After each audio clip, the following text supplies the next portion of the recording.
Hello and welcome to smart learning. আজকে আমরা জিওটেকটনিকের একটা গুরুত্বপূর্ণ অধ্যায় সি ফ্লোর স্প্রেডিং, সমুদ্র বক্ষের বিস্তৃতি সম্পর্কে ডিটেলে জানব। তো ওয়েগনারের মহিষঞ্চরণ মতবাদ অলরেডি চলে এসেছিল 1912 নাগাদ, তারপরে তিনি সেটা মডিফাই করেছেন, ইংলিশে প্রকাশিত হয়েছে 1924 নাগাদ। আর্থার হোমস তার তাপীয় পরিচলন স্রোত মতবাদ দিয়েছেন, সেটা আরও আগের বিষয়। তো এইরকম একটা পটভূমিতে আমেরিকা যুক্তরাষ্ট্রের ভূতত্ত্ববিদ হ্যারি হেমন্ড হেস তিনি মহাসাগরের তলদেশ নিয়ে একটা গবেষণা কাজ তিনি চালিয়ে যান।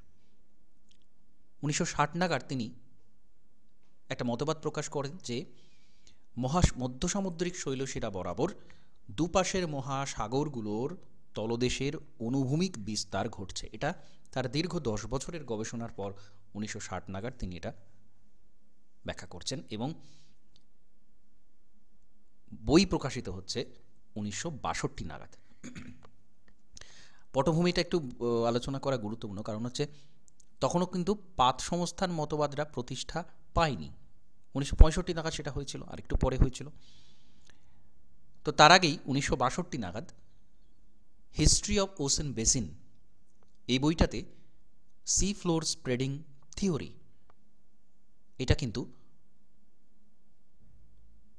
হিস্ট্রি অফ ওশেন বেসিন বইটা প্রকাশিত হচ্ছে এবং সারা বিশ্বের নজরে আসছে এটা যে আটলান্টিক মহাসাগরের, এখানে আমরা ডান দিকে একটা চিত্র দেখতে পাচ্ছি, ডান দিকের নিচে, এটা হচ্ছে মিড ওশেনিক রিজ, মধ্য সামুদ্রিক শৈলশিরা, এবং মাঝে আমরা একটা গ্যাপ দেখতে পাচ্ছি যেখানে বলা হচ্ছে যে এই ফাটল বরাবর ধীরে ধীরে কিন্তু দুপাশের মহাসাগরের অংশ, মহাদেশ নয়, সেটা কিন্তু বিস্তার লাভ করছে, পরস্পরের বিপরীতে সরে যাচ্ছে।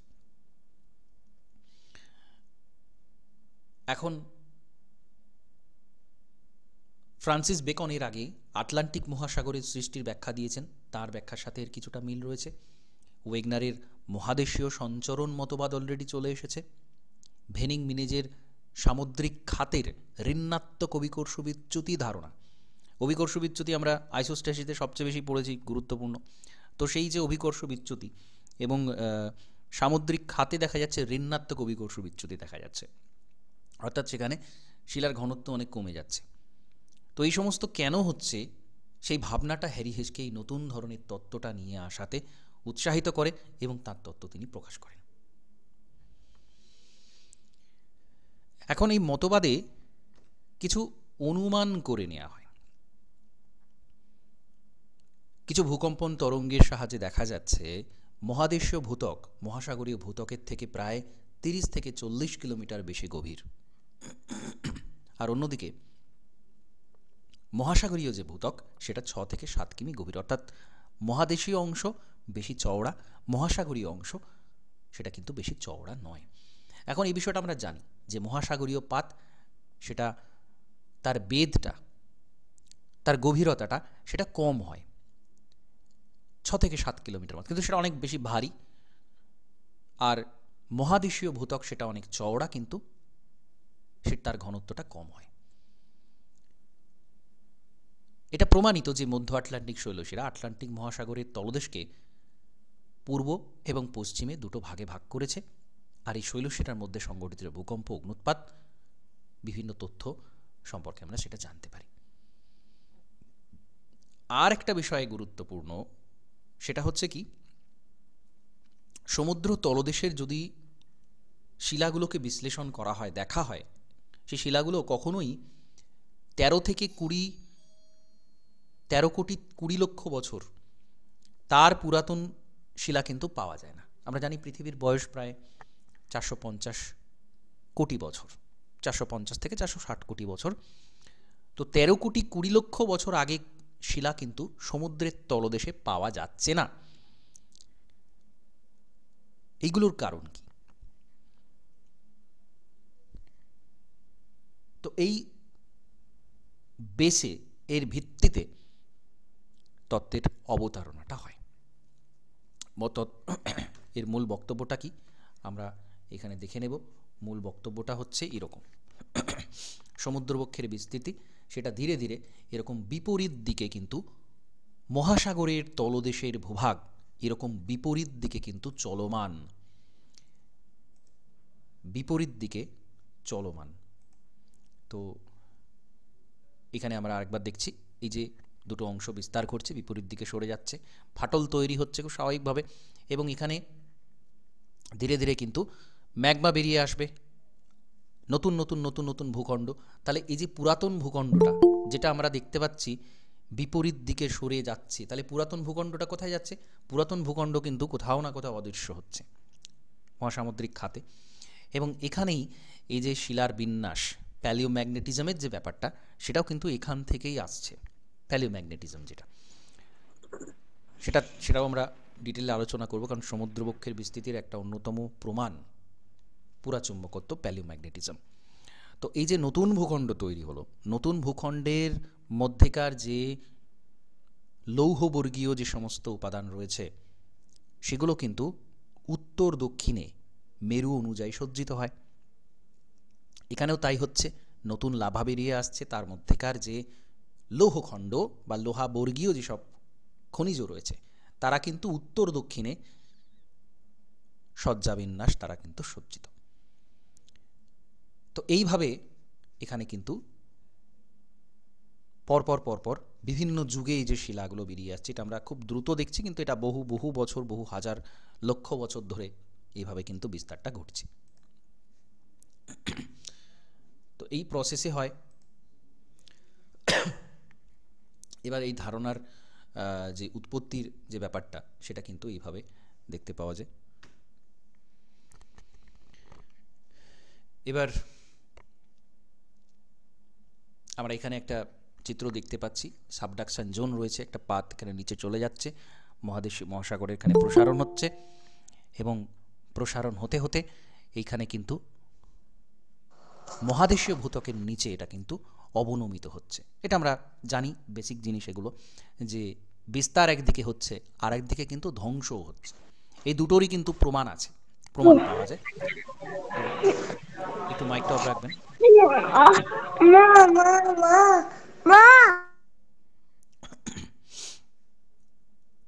তো বিভিন্ন বিশ্লেষণের মাধ্যমে, বিভিন্ন বিষয় বিশ্লেষণের মাধ্যমে তিনি এটা বের করছেন। তো মধ্য সামুদ্রিক শৈলশিরা, চ্যুতির অবস্থান, মহাসাগরীয় ভূত্বক তৈরি, এই সমস্ত এর মধ্যে আসছে। এবার একটা বিষয় কি, এর যে মেকানিজমটা আছে সেটা কি? আমরা জানি 1915 সাল নাগাদ ওয়েগনার একটা সিদ্ধান্তে এসেছিলেন যে মহিষঞ্চরণ তত্ত্বে তিনি বলছেন যে জোয়ারি শক্তি এমন একটা শক্তি যেটা কিনা মহাদেশগুলোকে সঞ্চরণ ঘটাচ্ছে। এখন সেটা আমরা পরবর্তীকালে জানি বা তার সমালোচনাতে আসে যে মহিষঞ্চরণের জন্য জোয়ারি শক্তি কখনোই যথেষ্ট নয়। তো একটা সময় 60-এর দশকে এটা জানা যাচ্ছে যে লিথোস্ফিয়ার, যেটা ভূত্বকের ঊর্ধ্বমণ্ডল, ঊর্ধ্ব ম্যান্টেলের ওপরের অংশ, সেটা কিন্তু সঞ্চরণশীল, ভূত্বক সঞ্চরণশীল।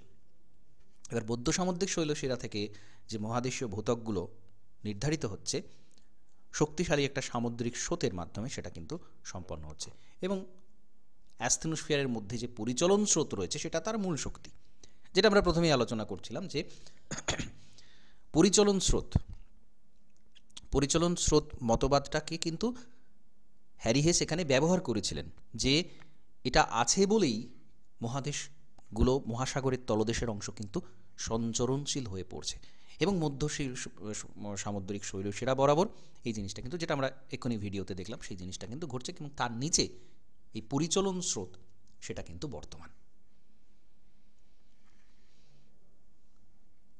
আর এই তত্ত্বে হ্যারি হেস যেটা বলছেন যে প্রত্যেকটা মহাসাগরের তলদেশ এমনভাবে বিস্তৃত হয়, যত বিস্তৃত হয় ততই কিন্তু তাদের দুদিকের যে সীমানা বরাবর মহাদেশীয় ভূখণ্ড একে অন্যের থেকে দূরে সরে যায়, এবং তার হিসাবটা কত? বছরে কয়েক সেন্টিমিটার থেকে 10 সেন্টিমিটার পর্যন্ত বিস্তৃত হতে দেখা গেছে। এখন গড় একটা হিসাব করা হয়, দুদিকের মহাদেশ 1 সেন্টিমিটার পূর্ব উপকূলে সরছে, 1 সেন্টিমিটার আটলান্টিকের পশ্চিম উপকূল সরছে, অর্থাৎ 2 সেন্টিমিটার গড়ে সরছে। কিন্তু এটা সবসময় ফিক্স নয় যে প্রতি বছর 2 সেন্টিমিটারই হবে, এটা কখনো কখনো 10 সেন্টিমিটার পর্যন্ত সরতে পারে। কিন্তু যদি বেসিক প্রশ্ন হবে, যখন এমসিকিউ হবে, তখন কিন্তু আমরা অপশানে যদি 2 সেন্টিমিটার থাকে, বা কীভাবে প্রশ্নটা করা হচ্ছে, পূর্ব উপকূল 1 সেন্টিমিটার সরছে, পশ্চিম উপকূল 1 সেন্টিমিটার, টোটাল 2 সেন্টিমিটার কিন্তু সমুদ্র বক্ষটা সরে যাচ্ছে। তো এই প্রসেসটা কিন্তু চলছে। এখানে আমরা দেখতে পাচ্ছি এই যে পরিচলন স্রোত, ম্যান্টল, গুরুমণ্ডলের ওপরের অংশ, যেখানেই পরিচলন স্রোতটা কার্যকরী হচ্ছে। আমরা পর্বতের উৎপত্তি তত্ত্বে এখানে কিন্তু আর্থার হোমসের এই তত্ত্বটা আমরা ডিটেলে আলোচনা করেছি, পরিচলন স্রোত কীভাবে ক্রিয়াশীল। যাই হোক, এখানে সেই জিনিসটা হচ্ছে এবং দুদিকের ভূখণ্ড পরস্পর বিপরীত দিকে সরে যাচ্ছে। এইখানে কিন্তু একটা জিনিস মাথায় রাখতে হবে, যেটা আমি প্রথমে বলছিলাম, যে পাত সংস্থান তত্ত্ব কিন্তু তখনও প্রতিষ্ঠা লাভ করেনি। তখনই কিন্তু 1962-তে history of ocean basin, Harry হেসের এই বইটা কিন্তু তখনই প্রকাশিত হয়ে যাচ্ছে। ঠিক আছে, সুতরাং পাত কথাটা কিন্তু আমরা এখানে ব্যবহার করছি না, কারণ আমরা হ্যারি হেসের তত্ত্ব নিয়ে কথা বলছি। কিন্তু এখানে পরিচলন স্রোত যেহেতু তার আগে তত্ত্ব চলে এসছে, আমরা পরিচলন স্রোতের কথা বলছি, এবং তার সাথে মহাদেশীয় ভূখণ্ড, মহাসাগরীয় ভূখণ্ড সেটা সরে যাচ্ছে, এটা আমরা বলছি। এখন বিস্তৃতির কারণ কি? এই যে ম্যাগমার পরিচলন স্রোত, সঞ্চরণশীল পাত, এটা আমরা বলছি, কিন্তু এই পাতের কথাটা হ্যারি হেস কিন্তু তখন বলেননি বা বলতে পারেননি।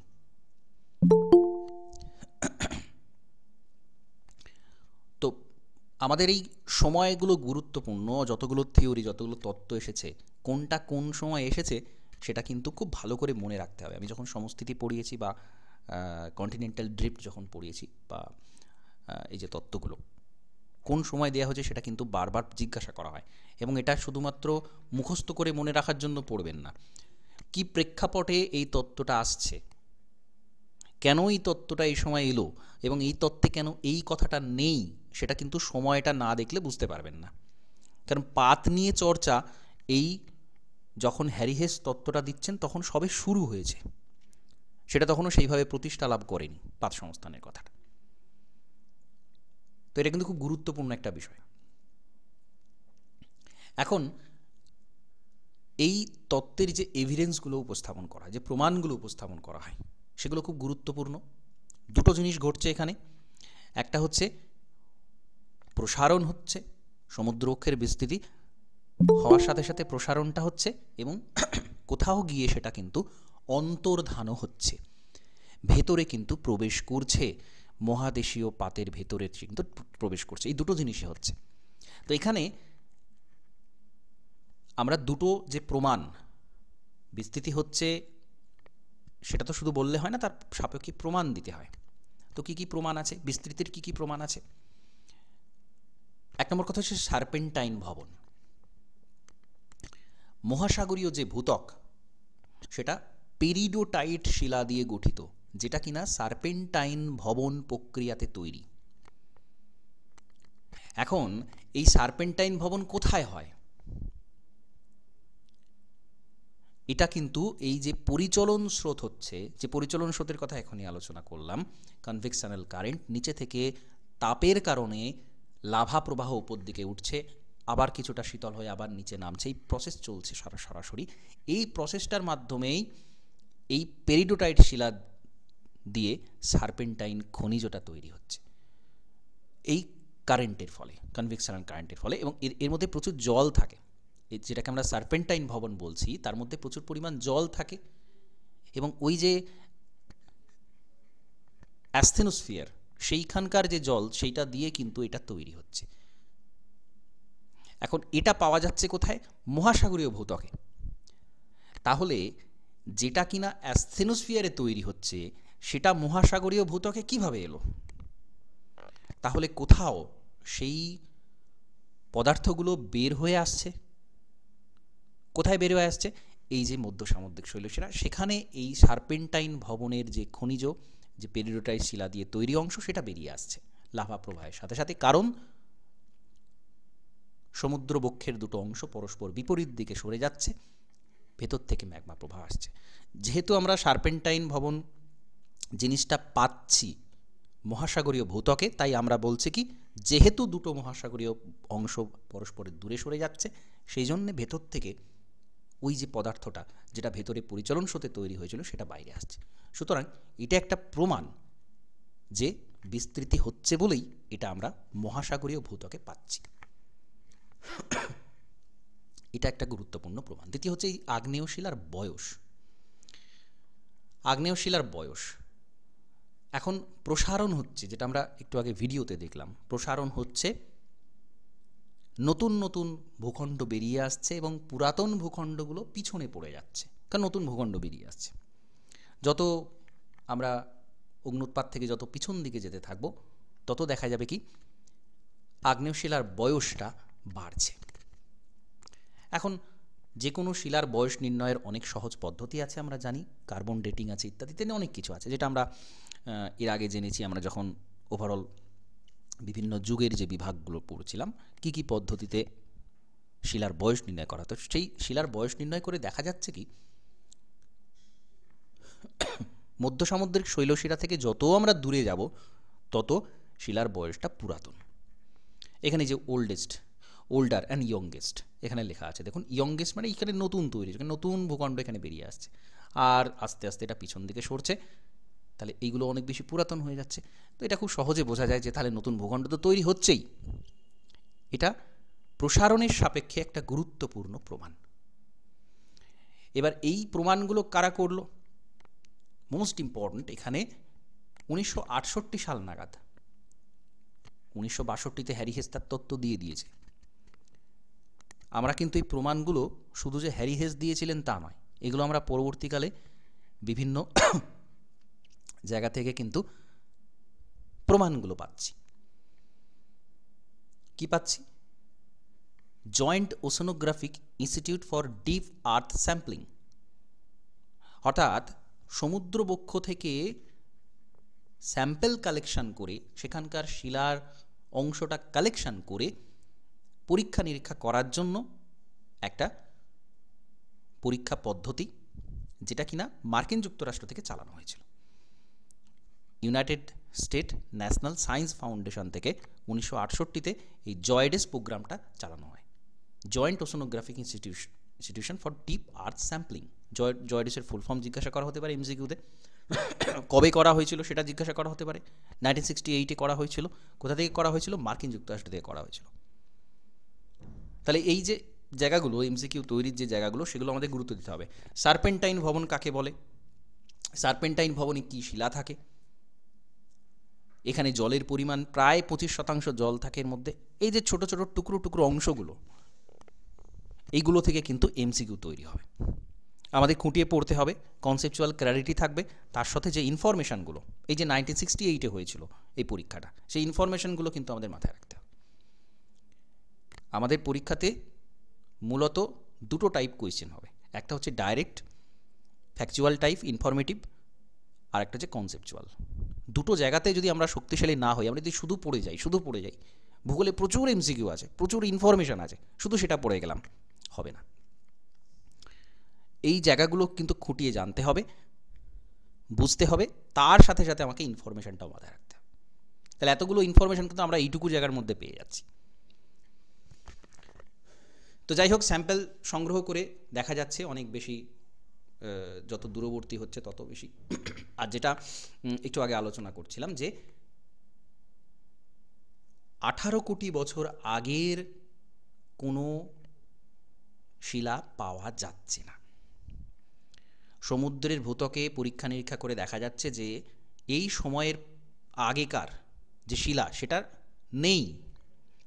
এখন এটা কী করে হয়? পৃথিবীর বয়স 350-360 কোটির কাছাকাছি বয়স, 400। তাহলে 18 কোটি বছর আগের শিলা কেন পাওয়া যাবে না?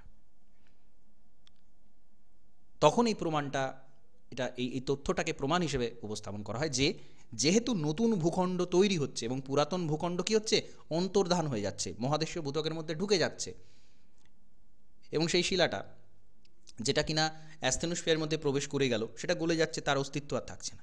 নতুন ভূখণ্ড তৈরি হচ্ছে। যেহেতু নতুন ভূখণ্ড তৈরি হচ্ছে এবং পুরাতন ভূখণ্ড ধ্বংস হয়ে যাচ্ছে, সেই জন্যে এর থেকে বেশি প্রাচীন শিলা কিন্তু আর পাওয়া যাচ্ছে না। এটা একটা গুরুত্বপূর্ণ প্রমাণ। আচ্ছা, এই গায়টটা কিন্তু এটা অন্তর্ধান সংক্রান্ত প্রমাণ। এই যে ভেতরে প্রবেশ করে যাচ্ছে, এই পুরাতন শিলা পাওয়া যাচ্ছে না, এটাও একটা অন্তর্ধান সংক্রান্ত প্রমাণ। আর গায়ট সম্পর্কে আপনারা জানেন। আচ্ছা, একটু জিজ্ঞাসা করি, গায়ট কি?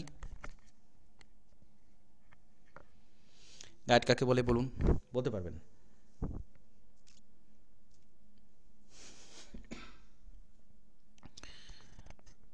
গায়ট,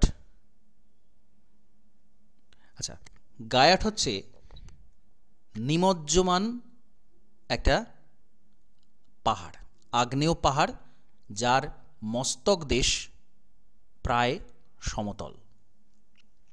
আমরা ডান দিকের ছবিটা দেখলে বুঝতে পারবো একটা আগ্নেয় পাহাড় দেখা যাচ্ছে 1 নম্বর চিত্রে। 2 নম্বর চিত্রে দেখা যাচ্ছে কি তার মস্তক দেশটা কিছুটা সমতল হয়ে গেছে। কেন? সমুদ্র তরঙ্গের কাজের ফলে। সেটা প্রথমে সমুদ্রের উপরে ছিল, সমুদ্রের উপরে দেখা যেত সেটাকে, তারপরে সমুদ্র তরঙ্গের আঘাতে উপরের মস্তক দেশটা সমতল হয়ে গেছে। এটা 2 নম্বর ইমেজে দেখছি। 3 নম্বর ইমেজে দেখছি কি সেই সমুদ্র যে পৃষ্ঠ, যেখানে তরঙ্গ আছে তার থেকে অনেকটা নিচে রয়েছে পর্বতটা। কেন নিচে চলে এলো? বা নিচে যখন আমরা দেখছি এর মস্তক দেশটা প্রায় সমতল। এটা কেন হলো? এটা হচ্ছে কারণ এই যে শিলা অংশ যেটা অন্তর্ধান হচ্ছে, যেটা ভূখণ্ডের গভীরে ঢুকে যাচ্ছে, ধ্বংস হয়ে যাচ্ছে,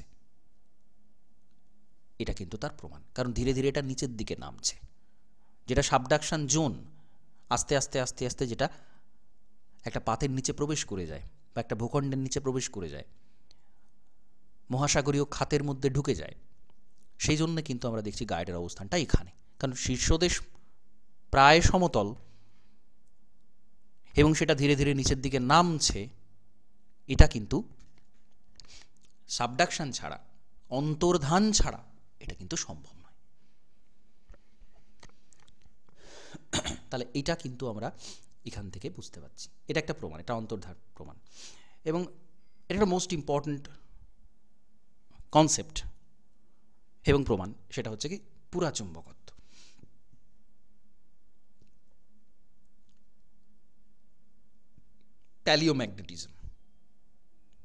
প্যালিওম্যাগনেটিজম কি, এটা সম্পর্কে কারো ধারণা আছে? দুই মেরুর স্থান পরিবর্তন। বেশ, এটা এক কথায় বলা যায়, কিন্তু আমরা বলছি পুরাচুম্বকত্ব সংক্রান্ত প্রমাণ। মেরুদেশ স্থান পরিবর্তন করে, এটা বেস এই তত্ত্বের, বা এই যে টার্মটা রয়েছে পুরাচুম্বকত্ব, প্যালিওম্যাগনেটিজম, এর বেস হচ্ছে যে আজকে যেখানে উত্তর মেরু রয়েছে, প্রায় 2 কোটি বছর পরে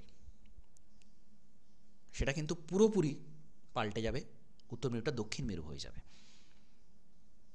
পৃথিবী ওলট পালট হবে না, কিন্তু পৃথিবীর যে চুম্বকত্ব, চুম্বক মেরুর দিক, সেটা কিন্তু পুরোপুরি চেঞ্জ হয়ে যাবে, পাল্টে যাবে।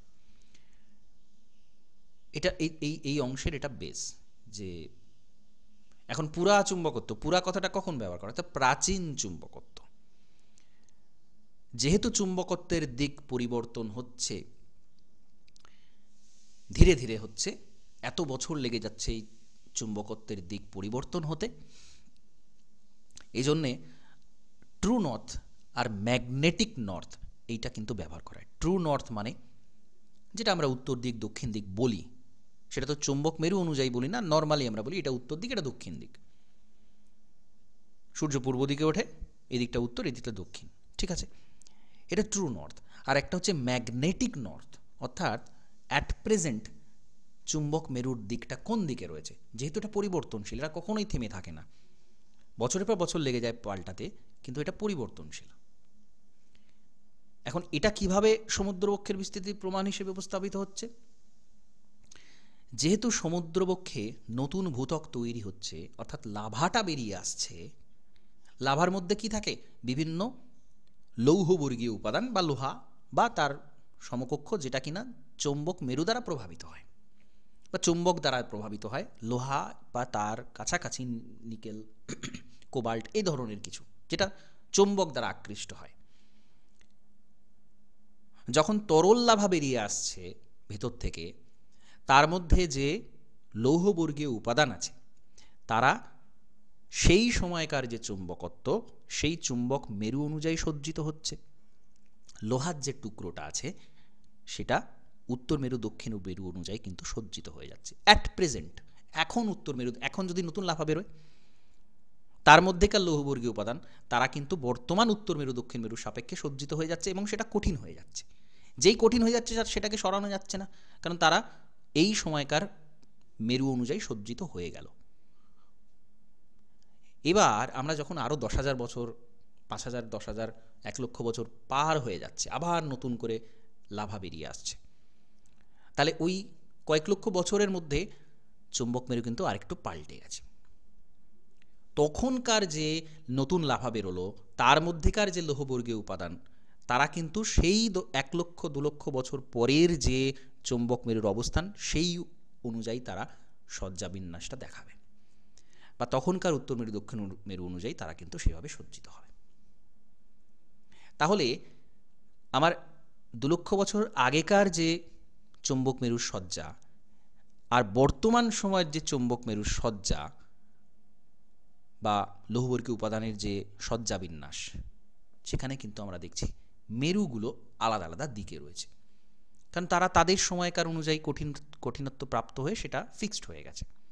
তো আমরা যখনই পুরাতন শিলা দেখছি, নতুন শিলা দেখছি, তাদের মধ্যে কম্প্যারিজন করছি, আমরা দেখছি কি মেরুগুলো আলাদা আলাদা। তাহলে নতুন ভূত্বক তৈরি হচ্ছে,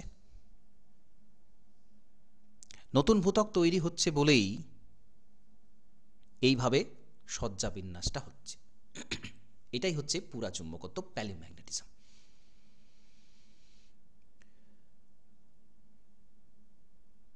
বোঝা গেছে আশা করছি। না বুঝে থাকলে আমাকে জানাবেন যে হ্যাঁ এখানে প্রবলেম হচ্ছে, আমি আরেকবার বলবো, বিষয়টা নিয়ে আলোচনা করব।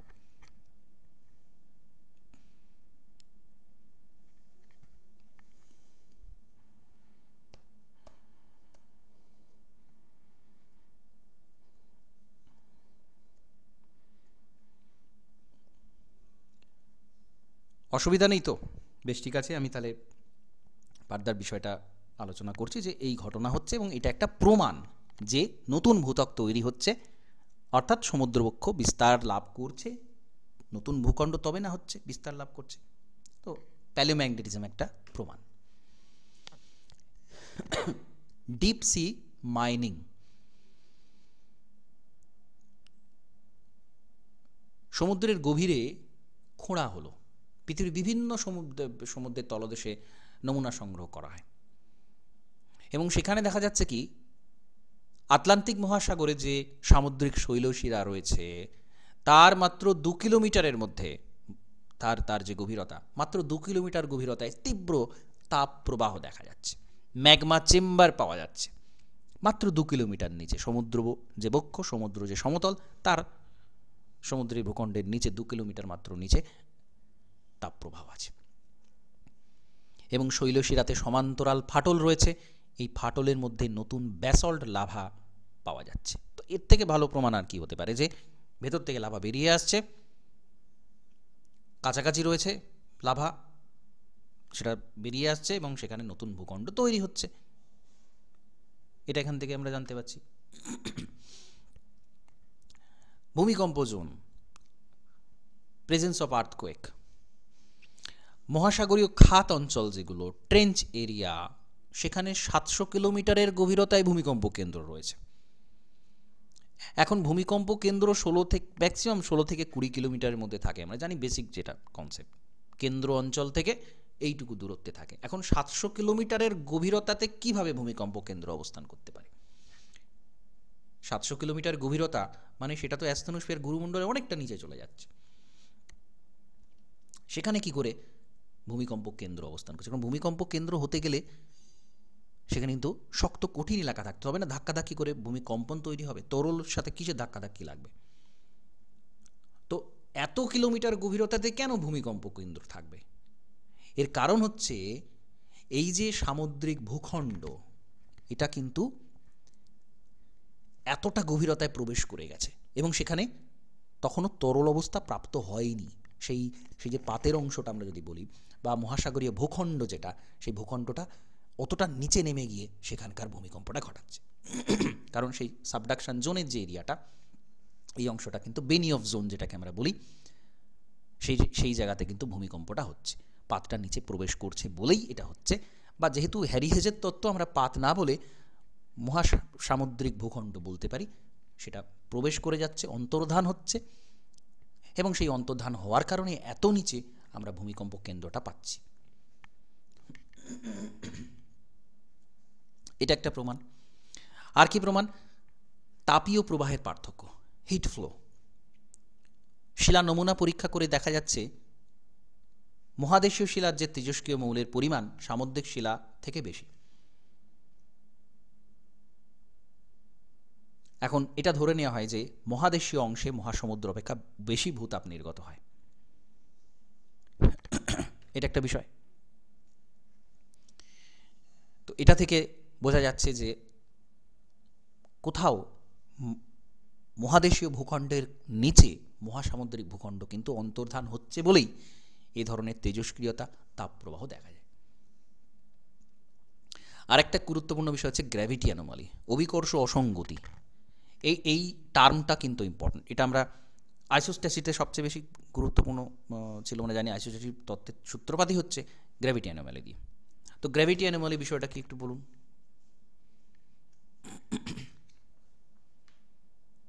গ্র্যাভিটি অ্যানোমালি,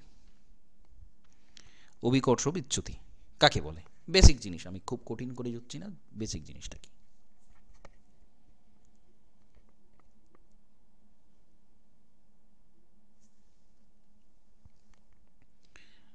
সহজ কথায় অভিকর্ষ এটা কিন্তু সারা পৃথিবীতে সব জায়গায় সমান নয়।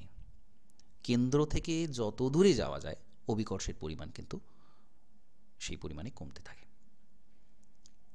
এটা কারণ শিলার ঘনত্ব, কারণ বিভিন্ন কারণ আছে যে বিভিন্ন জায়গাতে কিন্তু অভিকর্ষ অসঙ্গতিটা বিভিন্ন রকমের হয়, অভিকর্ষটা বিভিন্ন রকমের হয়। এখন অসঙ্গতি কেন? কারণ অভিকর্ষ কোনো একটা জায়গাতে আমরা কিন্তু অঙ্ক কষে বের করতে পারি যে এখানে অভিকর্ষ কত হতে পারে, এটা কেন্দ্র থেকে কত দূরে রয়েছে, এখানে কত অভিকর্ষ হতে পারে, সেটা আমরা অঙ্ক কষে বের করতে পারি। এবং সাধারণ মান নেওয়া হলো, সেখানকার অভিকর্ষ কত সেটা দেখা হলো, অঙ্ক কষে দেখা হলো এবং সেটা দেখা হলো। এবার এই দুটোর মধ্যে যখনই তফাৎ হয়ে যাচ্ছে তখনই আমরা বলছি অভিকর্ষ অসঙ্গতি। কিসের অসঙ্গতি? যা যে মানটা হওয়া উচিত ছিল অভিকর্ষের সেই মানটা নয়, হয় তার থেকে বেশি, নয় তার থেকে কম। এইটাই হচ্ছে অসঙ্গতি, গ্র্যাভিটি অ্যানোমালি। যখনই এটা অসঙ্গতিটা বেশি হচ্ছে আমরা সেটাকে ধনাত্মক অ্যানোমালি বলছি, ধনাত্মক অসঙ্গতি বলছি। যখনই কম হচ্ছে নির্দিষ্ট মানের থেকে, অঙ্ক কষে যেটা বেরোলো সেখান থেকে কম হলে আমরা বলছি ঋণাত্মক অভিকর্ষ বিচ্যুতি। তাহলে এই অভিকর্ষ বিচ্যুতি এরকমভাবে মাপা যায়। এবং অভিকর্ষ বিচ্যুতি থেকে আমরা কি বলতে পারি? যখন আমরা সমুদ্র বক্ষের বিভিন্ন জায়গাতে অভিকর্ষ অসঙ্গতি মাপছি, কতটা অভিকর্ষ অসঙ্গতি রয়েছে, সেখানে দেখা যাচ্ছে যে অধঃপাত মণ্ডল অংশ যেখানে পাত নিচে প্রবেশ করছে সেইখানে অভিকর্ষ অসঙ্গতিটা ঋণাত্মক। এখন ঋণাত্মক অভিকর্ষ বিচ্যুতি কেন হয়? কারণ হচ্ছে যেখানে শিলার ঘনত্ব কমে যায় সেখানে অভিকর্ষের মানও কমে যায়, সেখানে তখন ঋণাত্মক অভিকর্ষ বিচ্যুতি দেখা যায়। শিলার ঘনত্ব কম হলেই ঋণাত্মক অভিকর্ষ বিচ্যুতি, যেটা আইসোস্ট্যাটিসে আমরা দেখেছিলাম, হিমালয় পার্বত্য অঞ্চলে এরকম ঋণাত্মক অভিকর্ষ বিচ্যুতি দেখা যায়। কেন দেখা যায়? কারণ সেখানে শিলার ঘনত্ব কম। যাই হোক, এখানে কেন কম হচ্ছে, সমুদ্রের নিচে কেন কম হচ্ছে? আমরা তো জানি সামুদ্রিক শৈলশিলা, যেটা সামুদ্রিক যে ভূখণ্ড সেটা অনেক বেশি ঘন, তার পুরুত্ব অনেক বেশি। তাহলে সেখানে কেন ঋণাত্মক অভিকর্ষ বিচ্যুতি হবে? এর কারণ হচ্ছে ওই যে মহাদেশীয় ভূখণ্ডটা নিচে নেমে গেল অ্যাস্তনোস্ফিয়ারের নিচে, তখন সেটা গলে যাচ্ছে কিছুটা। সেই কারণে সেখানে কিন্তু শিলার ঘনত্ব কমে যাচ্ছে এবং অবিকর্ষ বিচ্যুতিটা ঋণাত্মক হচ্ছে, গ্র্যাভিটি অ্যানোমালিটা ঋণাত্মক হচ্ছে।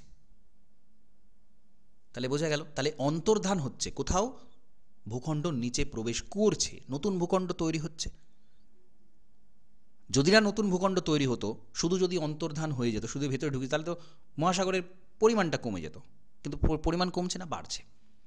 তার কারণ যে হারে সাবডাকশন হচ্ছে, যে হারে অবনমন হচ্ছে, তার থেকে প্রসারণের পরিমাণটা বেশি, সেজন্য বিস্তৃতি হচ্ছে।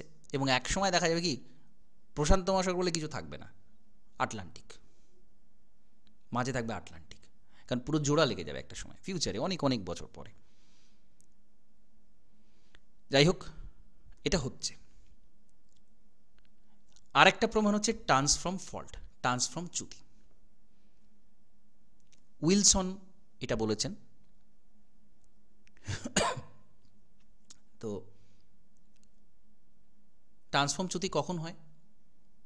প্রসারণশীল ভূত্বকীয় খণ্ড পরস্পর সংযুক্ত, চ্যুতি বরাবর একটা অন্যের থেকে বিচ্ছিত। এখানে আমরা দেখতে পাচ্ছি এদিকে এদিকে এদিকে এদিকে ফাটল রয়েছে, চ্যুতি রয়েছে। পুরো মধ্য সামুদ্রিক শৈলশিরা বরাবর এরকম ট্রান্সফর্ম চ্যুতি দেখা যায়। এবং এই চ্যুতির এক একটা খণ্ডগুলোকে এক একটা পাত হিসেবে চিহ্নিত করছেন উইলসন। মধ্য সামুদ্রিক শৈলশিরার অংশ এই ট্রান্সফর্ম চ্যুতি।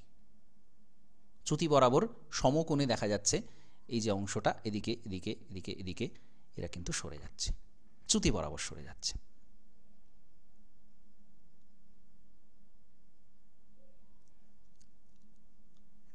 সান আন্দ্রিয়াস চ্যুতি, এটা কিন্তু এই ট্রান্সফর্ম চ্যুতির একটা অংশ, যেটা ক্যালিফোর্নিয়াতে রয়েছে। সান আন্দ্রিয়াস চ্যুতি, যেখানে ক্যালিফোর্নিয়া, যেখানে বিভিন্ন সময় ভূমিকম্প হয়, যে কারণে এখানে সরে যায় এটা।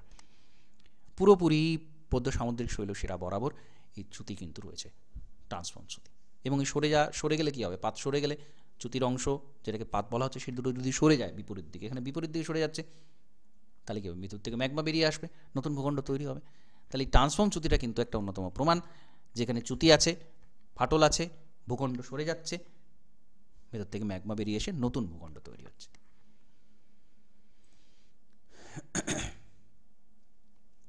তাহলে এই এতগুলো প্রমাণ আমরা পেলাম। আরেকটা হচ্ছে এই স্যাম্পল কালেকশনের জন্য আরেকটা এক্সপিডিশন চালানো হয়, সেটা হচ্ছে 1971 সালে, famous French American mid ocean under sea study. France এবং আমেরিকার যৌথ প্রচেষ্টাতে French American mid ocean under sea study, famous. এরা কি করছে? আটলান্টিক মহাসাগরের তলদেশে 2 থেকে 3 কিলোমিটারের গভীরতাতে অনেক কিছু তথ্য সেখান থেকে তারা নিয়ে আসছে। এটাকে আমরা একটা চূড়ান্ত প্রমাণ হিসেবে ধরতে পারি যে হ্যাঁ, সত্যি এখানে, এর আগেও যেটা বললাম যে এখানে ম্যাগমা চেম্বার খুব কাছাকাছি রয়েছে, তাপপ্রবাহ রয়েছে, তীব্র তাপপ্রবাহ ইত্যাদি। তো সেখানে কিন্তু ফেমাস এই এই এই যে এক্সপিডিশন, সেটারও কিন্তু একটা গুরুত্ব আছে। 1971 সালে হয়েছিল। তো এগুলো প্রত্যেকটা খুব গুরুত্বপূর্ণ প্রমাণ। এবার আমাদের মতবাদটার কিছু ক্রিটিসিজম জানতে হবে, কিছু সমালোচনা জানতে হবে, যে এই জায়গাতে এইভাবে সমালোচনা করা হয়, কিছু মেরিট ডিমেরিট রয়েছে। হ্যারি হেস 1960-এর দশকে বলছে যে পাত সংস্থান তত্ত্ব যেটা আসছে, মতবাদের গুণ আমরা বলতে পারি, পাত সংস্থান তত্ত্বটা কিন্তু এই তত্ত্বের সাথে অনেকটা সামঞ্জস্যপূর্ণ। পাত সংস্থান তত্ত্বের পূর্বসূরি আমরা বলতে পারি। এর পরে কিন্তু পাত সংস্থান তত্ত্ব প্রতিষ্ঠা পেয়েছে। এই যে অন্তর্ধান হচ্ছে, এই যে প্রসারণ হচ্ছে, এখানে পাতের ভূমিকা ছাড়া এই তত্ত্বটাকে আমরা অসম্পূর্ণ বলতে পারি, বা এই তত্ত্বটা এসেছিল বলেই পরবর্তীকালে পাত সংস্থানটা খুব সহজে আসতে পেরেছিল, যে এইভাবে এরকমভাবে হয়ে থাকে। ঠিক আছে? তো এটা হচ্ছে গুণ। মতবাদের কিছু ত্রুটি রয়েছে। শক্তি, এত শক্তি কোথা থেকে আসছে যে মহাসাগরের মতো ভারী ভূখণ্ডকে সরিয়ে দিচ্ছে? শুধুমাত্র পরিচলন স্রোত কি এই শক্তিটা আসছে?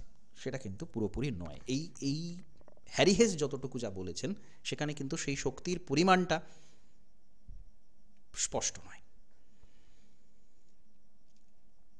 এগুলো হচ্ছে এর সমালোচনা। ঠিক আছে, তো এখানে এগুলো বলা রয়েছে, তবে তত্ত্বটা যথেষ্ট জোরালো তত্ত্ব, বাস্তব তত্ত্ব। আমরা জানি সমুদ্রবক্ষের কিন্তু বিস্তৃতি ঘটছে, পাত দুটো অভিসারী পাত, ডাইভারজেন্ট পাত, তারা বিপরীত দিকে সরে যাচ্ছে এবং সেখান থেকে কিন্তু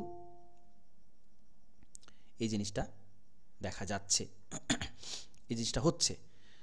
তো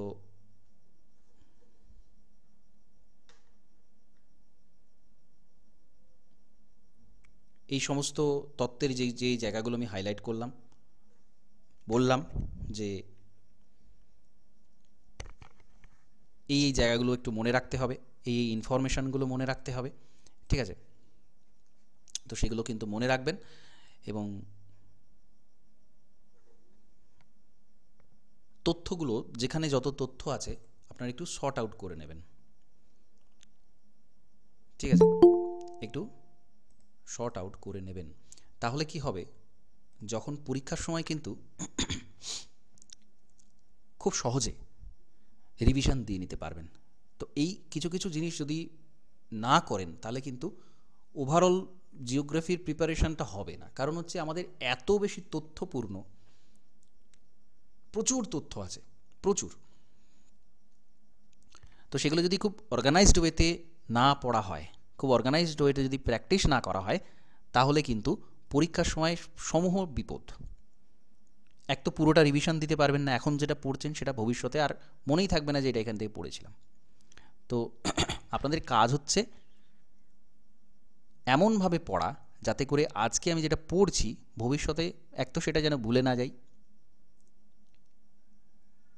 তার জন্য কি করতে হবে, এই ধরুন নোটস রয়েছে বা বই, যেখান থেকে যা কিছু পাচ্ছেন সেটাকে খুব অর্গানাইজড ওয়েতে সাজিয়ে রাখা, যাতে করে ফার্দার সেটা নিয়ে যখন পড়বেন সেটা যেন মনে রাখা সম্ভব হয়। এক জায়গাতে লিখে রাখা ইনফরমেশানগুলো, ডিটেলে তো লেখা সম্ভব নয় এতটা, ইনফরমেশানগুলো যেন আপনাদের থাকে।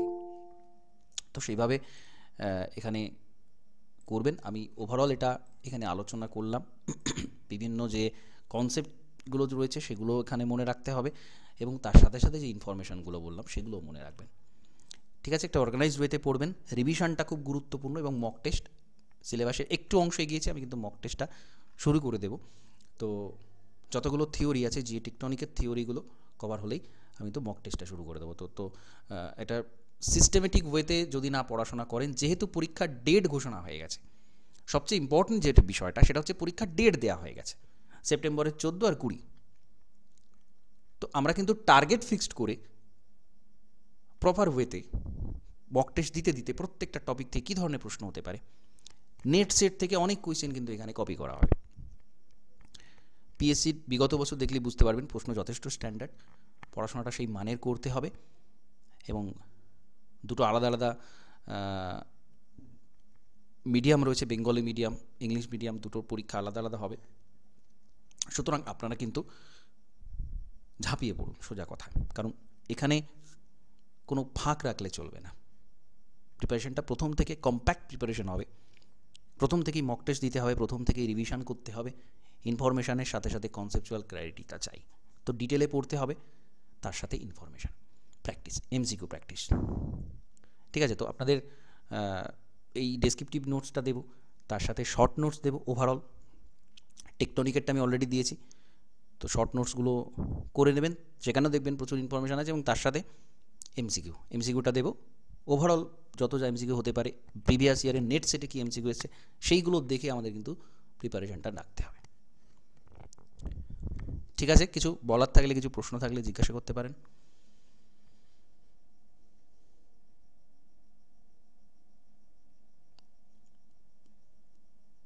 স্যার বলছিলাম যে কি টপিকটা পড়াবেন সেটা যদি আগে বলে দিতেন তাহলে আমরা একটু হয়তো বইটা পড়তাম, আচ্ছা, তাহলে হয়তো আপনাকে কিছু বেশ, হ্যাঁ কোশ্চেন হ্যাঁ করতে হ্যাঁ, পারতাম। ঠিক ঠিক, একদম ঠিক। আপনাদের দেখুন, আপনাদের যেটা করাচ্ছি আমি একদম সিলেবাস ধরে পরপর করাবো। ঠিক আছে? তো টপিকটা বলে দেওয়াই যায়, যেহেতু টেকটনিকটা চলছে, টেকটনিকের এই থিওরিগুলো চলছে, তো এই থিওরিগুলোই পরপর আমি করাবো এই মুহূর্তে। এবং থিওরি যেটা বললাম যে থিওরি কমপ্লিট হলেই কিন্তু তারপরে মক টেস্টটা শুরু হয়ে যাবে। ঠিক আছে? প্লেট টেকটনিকটা আমি ভঙ্গিল পর্বতের উৎপত্তির সময়কার যে অংশটা যখন, সেটা নিয়ে কিন্তু অলরেডি আলোচনা করে দিয়েছি, প্লেট টেকটনিক থিওরিটা। তো সেটা হয়েছে। এরপর আপনাদের ওরোজেনেসিস অফ ফোল্ড মাউন্টেনের পোর্শনটাও হয়েছে। এরপর আর্থকোয়েক, ভাঁজচ্যুতি, এই জায়গাটা নেক্সট দিন করাবো। ঠিক আছে? আর্থকোয়েকটাই লাগবে। আর্থকোয়েকের যে জায়গাটা সেটা হচ্ছে বিভিন্ন যে তরঙ্গগুলো রয়েছে, অনেক টাইপের তরঙ্গ আছে। আমরা পিএসএল তরঙ্গ নিয়ে কথা বলি, আরও অনেক টাইপের তরঙ্গ আছে, সেগুলো থেকে প্রশ্ন হতে পারে। আমাদের নানান জায়গাতে কিন্তু ইম্পর্টেন্স দিতে হবে। ঠিক আছে? আমি আপনাদের যেমন শিডিউল করা আছে, শিডিউল অনুযায়ী আমি কোন টপিক পড়ানো হবে সেটা প্রোভাইড করে দেবো। এবং আপনারা কিন্তু পুরোটাই রিভিশন করতে থাকবেন, কারণ মক টেস্ট সিরিয়াসলি দিতে হবে। প্রথম থেকে পরীক্ষার মতো করে মক টেস্টটা কিন্তু দিতে হবে। এক্সাম সিচুয়েশনটা তৈরি করে সেভাবে প্রিপারেশনটা নেবেন। ঠিক আছে? কোনো রকম গাফিলতি নয়। সবচেয়ে বড় যেটা কথা, সবচেয়ে ইম্পর্টেন্ট যেটা কথা, সেটা হচ্ছে পরীক্ষার ডেটটা আমরা জানি। সেই ডেটের আগে খুব ভালো করে প্রিপারেশান নিয়ে, খুব ভালো করে রিভিশন নিয়ে, খুব ভালো করে ফুল লেন্থ মক টেস্ট দিয়ে রেডি হতে হবে আমাদের। ঠিক আছে? আর কিছু বলার আছে? বেশ, ঠিক আছে, তাহলে আজকের ক্লাসটা এখানে কমপ্লিট করছি। নমস্কার, ধন্যবাদ।